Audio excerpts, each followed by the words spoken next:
La rentrée scolaire approche à très grands pas, mais il n'est pas trop tard pour organiser le début des classes pour éviter beaucoup de maux de tête, le chaos de l'école, des tâches à faire, des rendez-vous multiples, les activités parascolaires qui s'en viennent très rapidement.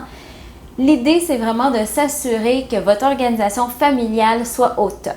Alors, si vous avez des jeunes enfants ou même des ados, cette vidéo est pour vous. Aujourd'hui, je vais vous parler de 3 actions à faire pour vous aider à planifier le retour des classes après ceci.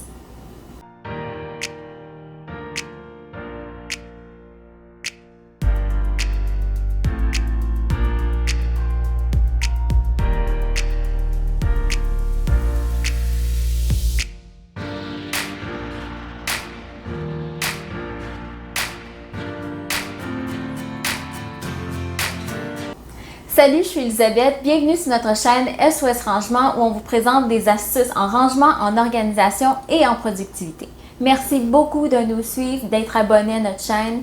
Faites-nous part de vos commentaires sous cette vidéo et surtout, n'hésitez pas à partager à votre entourage. Alors, une des premières choses à faire pour préparer la rentrée scolaire est d'indiquer toutes les dates dans un calendrier familial partagé. Que vous décidiez d'opter pour un calendrier papier ou plutôt en format électronique, l'important c'est vraiment de centraliser toute l'information pour que tous les membres de la famille puissent savoir ce qui s'en vient, à quelle date, à quelle heure. C'est certain qu'avec la technologie d'aujourd'hui, je favorise beaucoup plus le calendrier familial virtuel, que ce soit sur Outlook ou bien sur une application en particulier. C'est plus simple de mettre à jour les informations, d'y accéder de n'importe où parce qu'on a l'information sur la paume de notre main grâce au cellulaire. Mais parfois, une combinaison des deux, donc papier et virtuel, c'est peut-être la meilleure solution pour vous, surtout si vous avez des jeunes enfants qui ont l'habitude de suivre un calendrier puis qui doivent s'habituer à voir ce qui s'en vient dans la journée. Mais ceci étant dit, souvent à la fin de l'année scolaire, on reçoit déjà l'horaire de l'année suivante. Et c'est vraiment le bon moment pour mettre toutes ces informations-là, toutes ces dates importantes-là à votre calendrier partagé. Donc, toutes les journées de congé, les journées pédagogiques, les journées fériées, vous pouvez ajouter cette information dès que vous l'avez. Et ensuite, vous ajoutez toutes les autres dates qui sont importantes dont vous connaissez déjà. Donc, ça peut être des fêtes qui s'en viennent, les vacances qui sont déjà planifiées, des activités sportives qui sont planifiées bientôt, les rendez-vous médicaux chez le dentiste. Donc, toutes ces informations-là que vous avez déjà sous la main ou des rendez-vous qui sont pris, c'est important de les noter avant même que l'année scolaire débute. L'idée, encore une fois, c'est de centraliser toute l'information pour avoir un seul point de référence le plus possible. Ensuite, la deuxième action à prendre pour s'assurer d'avoir une bonne rentrée scolaire, c'est de faire une mise à jour du centre de commande familial. C'est une étape hyper importante. D'ailleurs, si vous me demandez c'est quoi un centre de commande familial au juste, je vous invite à regarder la vidéo que nous avons faite sur le sujet il y a quelques temps. Puis je vous mets également le lien directement de la vidéo dans la description de cette capsule. On vous explique vraiment tous les éléments à retrouver dans un centre de commande et surtout son utilité aussi. Alors, que veut dire mettre à jour son centre de commande? En fait, il faut revoir tous les différents aspects du centre de commande pour voir, dans le fond, est-ce que tout ce qui est actuellement là est encore pertinent pour cette année qui s'en vient? Est-ce qu'il y a des informations qui doivent être peut-être changées, mises à jour? Je vous suggère d'ailleurs de revoir peut-être les catégories que vous avez dans votre classeur de papier. Est-ce que c'est encore pertinent? Est-ce qu'il faudrait ajouter certaines catégories? Est-ce qu'il faudrait peut-être en enlever?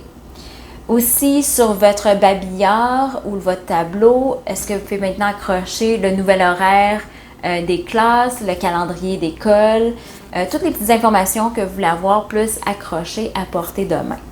Vous pouvez, dans le fond, vous assurer que vos crochets aussi pour les sacs à dos ou pour les boîtes à lunch sont encore solides. Est-ce qu'il y a un petit ajustement à faire? Bref, dans le fond, tout ça inclut la mise à jour de votre centre de commande familial pour être sûr que ce que vous avez maintenant sous les yeux va être pertinent pour l'année scolaire qui s'en vient. Et finalement, préparer la rentrée scolaire veut aussi dire planifier toutes les autres choses connexes pour les enfants. Souvent, ce genre d'activité ou de tâche-là peut être tracé à travers une application familiale. Il y en a déjà plusieurs sur le marché, mais il y en a encore très peu en français. Cependant, surveillez d'ici peu l'arrivée d'une nouvelle application francophone pour simplifier l'organisation familiale qui s'appelle Octave. Si vous me suivez sur les réseaux sociaux depuis quelque temps, vous savez que je suis une collaboratrice de la compagnie Les Belles Combines qui développe actuellement une panoplie d'outils pour aider les parents à gérer leur quotidien. Et Octave est leur nouvelle application d'organisation familiale qui verra le jour très bientôt, qui va dans le fond regrouper tous ces outils dans la paume de votre main.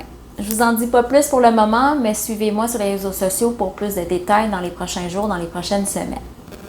Alors, revenons à c'est quoi ces tâches connexes qu'il faudrait, ou ces choses connexes qu'il faudrait planifier pour les enfants pour la rentrée scolaire. Par exemple, leurs articles scolaires. Est-ce que vous avez acheté tous les articles scolaires pour tous les enfants? Est-ce qu'il y a des achats de dernière minute à considérer? Est-ce que le sac à dos ou la boîte à lunch sont encore en bon état ou est-ce que vous devez aller en acheter d'autres? Toutes des choses à considérer. Aussi, les vêtements. Est-ce que l'uniforme a été acheté si c'est le cas ou est-ce que vous devez peut-être faire des achats pour renouveler certains vêtements, des nouvelles chaussures par exemple? Ensuite, on veut penser aux routines. Est-ce que les enfants sont clairs avec les routines qu'ils doivent faire? Maintenant qu'ils ont passé tout l'été sans routine nécessairement, est-ce qu'il faut peut-être se rappeler certaines de ces routines-là? Est-ce qu'il faudrait peut-être en mettre à jour? Il faudrait peut-être changer des étapes dans la routine. L'idée, c'est de faire ces ajustements-là avant la première semaine d'école. Et finalement, une autre chose à considérer, c'est le menu. Donc, est-ce que votre menu de la semaine est prêt ou du moins, est-ce que vous avez un système pour vous aider à planifier votre menu de lunch, de souper pour éviter, dans le fond, le chaos à la fin de la journée. Donc, il ne faut pas sous-estimer toutes ces petites tâches à faire, toutes ces tâches connexes pour effectuer à temps pour la rentrée scolaire. L'important, c'est de tout centraliser l'information avec l'outil de votre choix et de commencer l'année sur le bon pied. Alors, pour tous vos besoins en organisation, en rangement ou en productivité, nous sommes Stéphanie et Elisabeth, les passionnées de SOS Rangement. Je vous souhaite une belle rentrée.